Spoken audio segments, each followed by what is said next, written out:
Salut les parents, c'est Sarah Carpentier du blog Des outils pour apprendre. Et Nathalie du blog Nutrimove. Aujourd'hui, on va vous parler de la fabuleuse aventure culinaire Nutrilunch avec la petite magicienne Louison.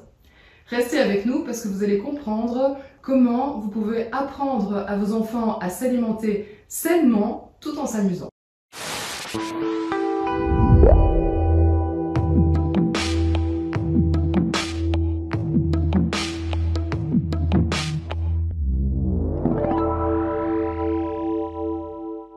Nous avons tiré les chapeaux, n'est-ce pas, pour ne pas que nos enfants nous en veuillent d'avoir été dans le bac à déguisement.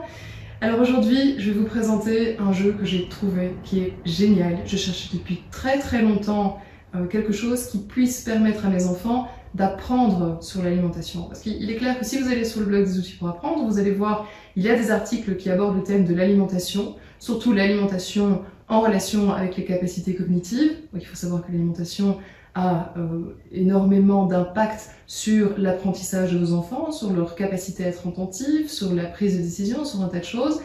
Mais au-delà de vouloir simplement surveiller l'alimentation des enfants, vouloir remplacer certains aliments par d'autres, etc., il est important aussi de rendre nos enfants autonomes et responsables par rapport à ce sujet-là, puisqu'évidemment leur apprendre à s'alimenter correctement, ça va leur servir toute leur vie et ça va préserver leur capacité d'apprentissage toute leur vie. Donc depuis très longtemps je suis à la recherche d'un jeu et je suis tombée sur quelque chose d'assez extraordinaire, donc qui est ce fameux jeu de la petite magicienne Louison qui par différentes activités va apprendre énormément de choses sur l'alimentation, pas simplement de nouvelles recettes, mais je vais vous expliquer après beaucoup de choses qui ont une égale importance, par exemple au choix des aliments. Alors maintenant je vais laisser parler Nathalie pour qu'elle puisse présenter son jeu et aussi finalement, Nathalie, d'où est venue l'idée de ce jeu? Parce que finalement, j'ai l'impression que très peu de personnes ont eu cette idée, alors que pour moi, c'est tellement indispensable. Avec mon amie associée Lucille, donc du blog Super Boîte à Lunch, on a décidé d'aider les parents à mieux nourrir leurs enfants. Et après avoir fait un livre sur l'organisation, une formation aussi où on incluait l'enfant, on s'est dit voilà, qu'est-ce qu'on peut mettre en place pour vraiment inclure l'enfant dans le changement d'alimentation. Et donc on s'est dit quoi de mieux que le jeu. Et on a créé vraiment cette aventure de 15 petites activités à réaliser avec son enfant pour l'intégrer en cuisine et lui faire découvrir tout l'autre côté de l'alimentation qui n'est pas juste le parent qui amène le plat à table avec des choses bizarres déjà coupées et que l'enfant n'aime pas toujours. Et donc c'est vraiment là-dessus qu'on s'est tourné. Je dois avouer qu'à partir du moment effectivement où on essaie de rendre l'enfant acteur d'un apprentissage, déjà, c'est quelque chose qui attire tout de suite mon regard parce que c'est pas très fréquent dans un jeu, c'est pas très fréquent non plus dans la façon dont on aborde quelque part l'accompagnement de nos enfants en général. Donc en général, on a tendance à un peu faire à leur place. Ouais, ici, c'est vraiment le cas de le dire, mettre le plat devant eux et voilà. Non, vraiment, ici, le côté qui, moi, m'a le plus marqué dans ce jeu-là, c'était la responsabilisation. Et ce qui m'a marqué aussi, c'est que souvent quand on parle d'alimentation, et qu'on intègre l'enfant et qu'on essaie de le faire participer, souvent on va se dire ok, le jeu ça va être quoi? Ça va être faire des recettes avec l'enfant, faire la cuisine avec l'enfant, et ça va un peu se limiter à ça. Donc il va apprendre à faire quelques recettes, ça va être amusant, etc. Mais ça va se limiter à ça. Or dans ce jeu, en fait on retrouve plein de choses différentes. Il n'y a pas uniquement le côté alimentation, choix des aliments, il y a aussi par exemple le côté préparation des aliments. Donc récemment j'ai fait l'interview de quelqu'un qui est vraiment expert aussi dans tout ce qui est nutrition, alimentation saine, etc. Et ce qui m'avait vraiment étonnée, c'est que oui, très bien, on peut être une maman, se dire je vais aller acheter dans un magasin bio une huile végétale avec des oméga 3 parce qu'on sait que les oméga 3 pour le cerveau c'est très important, etc. Oui, mais si on rentre avec sa bouteille d'huile aux oméga 3 et qu'on la laisse à température ambiante, ouverte, et bien finalement en fait cette huile va devenir toxique pour le corps. Et donc là il y a tout un côté aussi, en plus du choix des aliments, ou du fait de faire une recette avec l'enfant, de faire une préparation avec l'enfant, il y a le fait d'expliquer à l'enfant attention parce que tous les modes de cuisson ne sont pas équivalents, attention aux ustensiles aussi que tu vas utiliser, attention à peut-être différents types d'aliments, des aliments vivants, des aliments moins vivants. Donc vous avez toute une partie du jeu qui concerne par exemple la germination, si je ne me trompe pas. Donc vraiment il y a une très grande variété de choses qui vont être apprises à l'enfant, et ça je pense aussi que c'est la grande originalité de votre jeu à toutes les deux. Ouais, on a essayé de... En fait, dans les magasins, on voit souvent des livres de cuisine pour enfants, et c'est par exemple 10 ou 15 recettes très basiques, très sucrées, et ça se limite à ça. Et donc on a essayé de faire vraiment quelque chose de varié entre faire pousser des choses, entre résoudre des énigmes, entre voilà, cuisiner et des pâtisseries et des dîners, intégrer les légumes, et donc vraiment un panel de différentes activités pour que l'enfant voit tout et qui commence à apprécier les légumes, à se rendre compte de qu'est-ce que le légume entier, comment je peux le couper, comment je peux l'intégrer. Ah, finalement, ben, il est pas aussi mauvais que ce que je pensais. Et donc vraiment le familiariser avec plein d'ingrédients différents. Ok. Moi, je dois avouer, j'ai noté pas mal de choses. Je suis repartie dans l'ensemble du jeu. Vous allez à la fois avoir des activités par rapport donc, aux recettes, évidemment, aux ustensiles, à la préparation. Alors évidemment, comment remplacer le sucre dans les recettes. Donc ça, je pense que c'est un sujet d'actualité, évidemment. Même utiliser les aliments, voir comment on peut utiliser les aliments dans des décorations même, hein, je me souviens. Alors il y a quelque chose aussi qui m'a beaucoup plu, c'est finalement obliger l'enfant, comment dire, sensibiliser l'enfant par rapport à tout ce qui est odorat, goût. Parce que moi je dois avouer que le matin, déjà, dans mon cas personnel, je vais parler de mon cas personnel, on prend du temps pour le petit déjeuner. Donc ça c'est clair, à un moment donné, si vous voulez que votre enfant déjeune avant de courir à l'école, il faut quelque part, et qu'il déjeune sainement, on s'entend bien évidemment, pas avec la tartine à la confiture ou le pain au chocolat, on va devoir prendre un peu de temps et préparer une assiette complète. Mais je vois malgré tout que ce soit le matin ou même que ce soit plus tard dans la journée, quand les enfants mangent, bon, ils ont tendance à vous expliquer déjà leur journée, c'est bien s'ils vous expliquent leur journée, mais malgré tout, ça veut dire qu'ils parlent, chacun a son temps de parole, et je sais que je vois mes enfants manger finalement très rapidement, sans vraiment sentir ce qu'ils mangent. Et alors avec le papa, on dit, mais attendez, quel est le goût que vous avez en bouche? Est-ce que c'est du salé? Est-ce que c'est du sucré? Est-ce que c'est de l'amer? Et tout d'un coup, vous voyez vos enfants qui vont avoir tendance à mâcher plus lentement pour essayer de répondre à la question que vous venez de leur poser.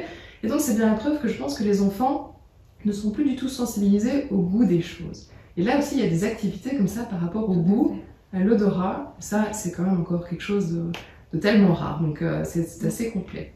Je ne sais pas si tu veux ajouter quelque chose par rapport à ça. C'est aussi une idée assez brillante parce que finalement, c'est pas assez développé. Ouais, c'est vraiment prendre l'alimentation dans sa généralité. Et c'est vrai qu'on a tendance à manger de manière automatique ou de faire toujours les mêmes plats pour les enfants avec ce qu'ils aiment.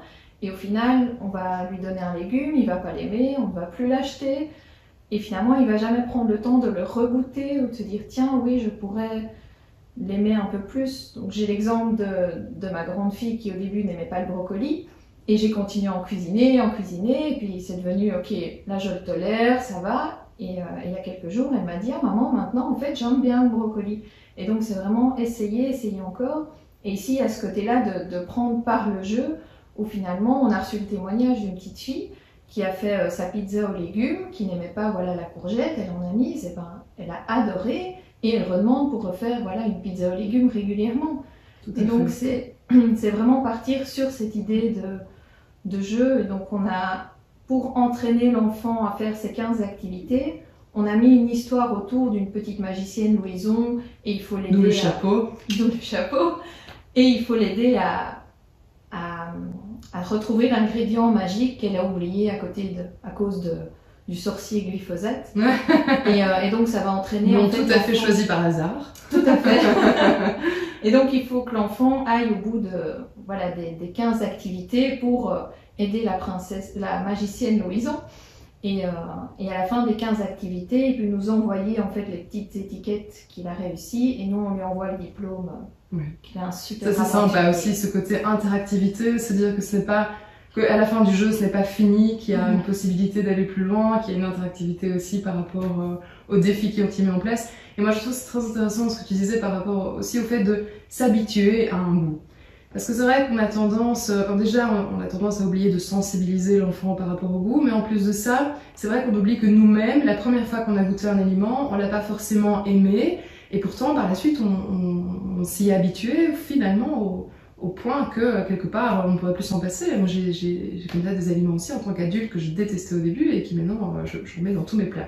Donc je pense aussi que là il faut savoir que le cerveau quelque part il doit s'habituer au nouveau goût. Quand il a un nouveau goût, c'est vrai qu'il va, de prime abord, alors soit il va adorer, mais en général il va plutôt avoir tendance à le rejeter. Mais petit à petit, si vous le représentez sur la table, et même de différentes façons, quelque part le cerveau va s'habituer et vous pouvez du coup varier beaucoup plus aussi ce que vous donnez à vos enfants. Parce que c'est vrai que sinon on leur donnerait tout le temps la même chose parce que quelque part c'est toujours les mêmes aliments qui reviennent et qui leur plaît. Alors il y a quelque chose aussi, évidemment ça c'est beaucoup plus en lien avec les neurosciences, qui m'a beaucoup plu dans ce jeu, c'était par rapport donc le fait de faire participer l'enfant, c'est aussi lui dire quelque part, on va ensemble choisir la recette, on va finalement préparer la liste d'ingrédients qui est utile, qu'il faut, et la liste d'ustensiles aussi, qu'il faut présenter sur la table. Donc on va peut-être même aller au magasin voir s'il ne manque pas un ingrédient ou l'autre. Ensuite de ça, quand votre enfant va préparer avec vous la recette, c'est comme s'il suivait un protocole, en laboratoire, on parle de protocole opératoire. Donc là, quelque part, typiquement, c'est le genre d'activité super simple, gratuite, qui va entraîner ce qu'on appelle chez lui son contrôle exécutif. Donc le contrôle exécutif, alors si vous avez déjà un peu suivi les vidéos du blog des outils pour apprendre, donc ce sont vraiment tous ces savoir-être, toutes ces compétences qui vont aider votre enfant à apprendre dans tous les domaines. Donc c'est vraiment apprendre à apprendre. Ça va lui permettre de réguler son comportement, ça va lui permettre de choisir les bonnes stratégies d'apprentissage, et il est vrai que quand on a des enfants, surtout en bas âge, le contrôle exécutif chez eux n'est pas du tout mature, donc ça dépend d'une zone du cerveau simplement qui est là, qui est développée mais qui n'est pas mature. Et donc c'est pour ça que vous avez des enfants qui parfois, vous êtes au téléphone, ils ont envie de vous interrompre parce qu'ils ont envie de vous dire quelque chose absolument évidemment à ce moment-là.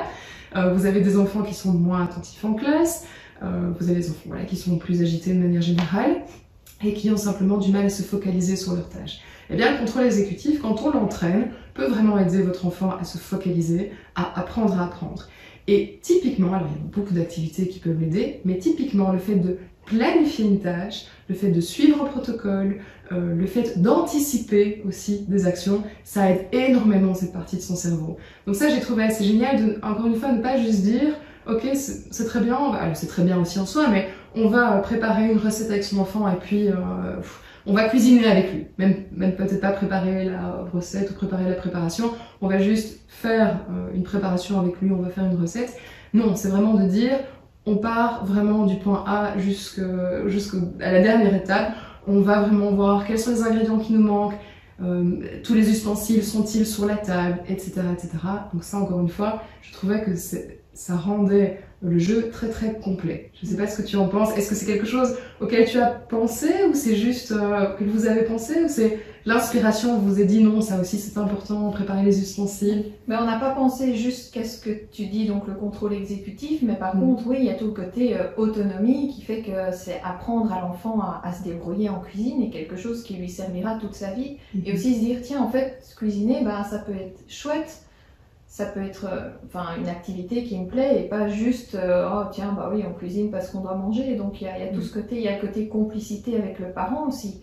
Donc moi je cuisine régulièrement par exemple des pâtisseries ou autres avec mes enfants et donc on en profite pour discuter, pour passer un moment ensemble et donc c'est avancer dans les tâches qu'on doit faire le soir en rentrant chez soi mais tout en passant un moment avec ses enfants et donc c'est arriver à allier les deux. Et donc on gagne 2 fois plus de temps parce qu'on fait les deux en une fois. Et si l'enfant, même plutôt l'ado ou pré-ado, n'est pas, il parle pas beaucoup de sa journée ou en regardant les yeux dans les yeux. Toi, il te parle pas beaucoup parce que moi ça n'arrête pas. Je sais plus quoi faire. Mais du coup, ça permet de discuter un peu des points sensibles de son enfant tout en cuisinant, sans le regarder, et donc d'amener certains sujets de manière naturelle. Donc toi, c'était vraiment au départ le côté ludique et complicité, alors que moi, évidemment, je vois le côté apprentissage avant tout, mais bon, bref, des formations professionnelles. Mais oui, effectivement, et les deux sont certainement très complémentaires aussi. Le fait d'avoir cette complicité, ça permet quand même aussi à pas mal de choses d'être dites. Mais c'est vrai que souvent au départ, et c'est pour ça que je cherchais ce jeu d'ailleurs depuis très longtemps, et je regardais un petit peu autour de moi sur internet. Au départ, quand on fait une pâtisserie, comme tu disais, avec son enfant, on lui dit allez, c'est bon, on vient, rajoute les 3 œufs, et puis, et puis basta en fait, en gros. Il a rajouté ses 3 œufs, il était très content et il repart.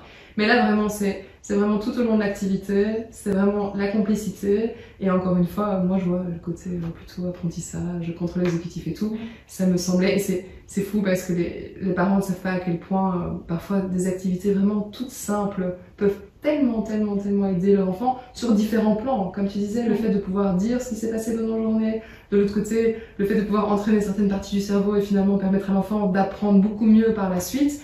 Voilà, les parents parfois cherchent des activités très sophistiquées, des choses très complexes, parfois malheureusement aussi ils se font happer un petit peu par des tendances, mais pourtant il y a des choses qui sont à portée de main et qui sont tellement intuitives et tellement efficaces. Donc vraiment moi ce jeu, je dois avouer que j'y ai retrouvé tout ce que je cherchais et même plus que ce que je ne cherchais. Des choses, je me suis dit mais oui, c'est tellement évident. Donc vraiment bravo à toutes les deux pour ce que vous avez fait, parce que je pense que voilà, je pense que c'est vraiment une activité aussi voilà, à faire avec vos enfants quand vous avez une période de congé, quand vous avez, voilà, je ne sais pas si tu veux en parler, on peut trouver ce jeu où? En fait, on peut le trouver donc sur internet, tu mettras peut-être le lien en dessous. Donc Lucille et moi, on a chacune notre blog et on a créé un blog en commun où on a mis nos différentes formations et livres. C'est www.nutri-lunch.com et donc là vous pouvez trouver le jeu. Et en fait, à la base on l'avait aussi développé, voilà, vous pouvez le faire sur 15 jours des vacances, donc ça occupe bien les enfants, donc c'est vraiment une activité par jour. Mais il y a moyen aussi de l'utiliser soit le week-end, soit le mercredi, soit même, voilà, il y a le défi des pizzas, ben, on peut se dire, voilà, le vendredi soir on fait ce défi-là. Et donc il y a vraiment moyen d'intégrer les différents défis à tout moment. Ça c'est bien pour l'organisation des mamans effectivement. Donc n'hésitez pas, je mets sous cette vidéo le lien sur lequel vous pouvez trouver donc toutes les informations par rapport à ce jeu. Je mets le lien voilà aussi peut-être vers vos deux blogs, comme ça je pense que les mamans pourront aller voir, il y a énormément d'idées. Il y a encore des questions d'ailleurs que je te poserai après la fin de cette vidéo. D'accord. Donc voilà, c'était Sarah Carpentier du blog des outils pour apprendre. Et Nathalie du blog Nutrimom. Je la laisse se présenter. Voilà. Donc n'hésitez pas, allez voir, vraiment je pense que vous allez être assez scotché par ce jeu qui est à la fois ludique, original, très complet et qui a un lien en fait complètement, enfin voilà, un lien avec le fonctionnement du cerveau sans qu'on s'en rende compte finalement. Mais voilà. Merci beaucoup.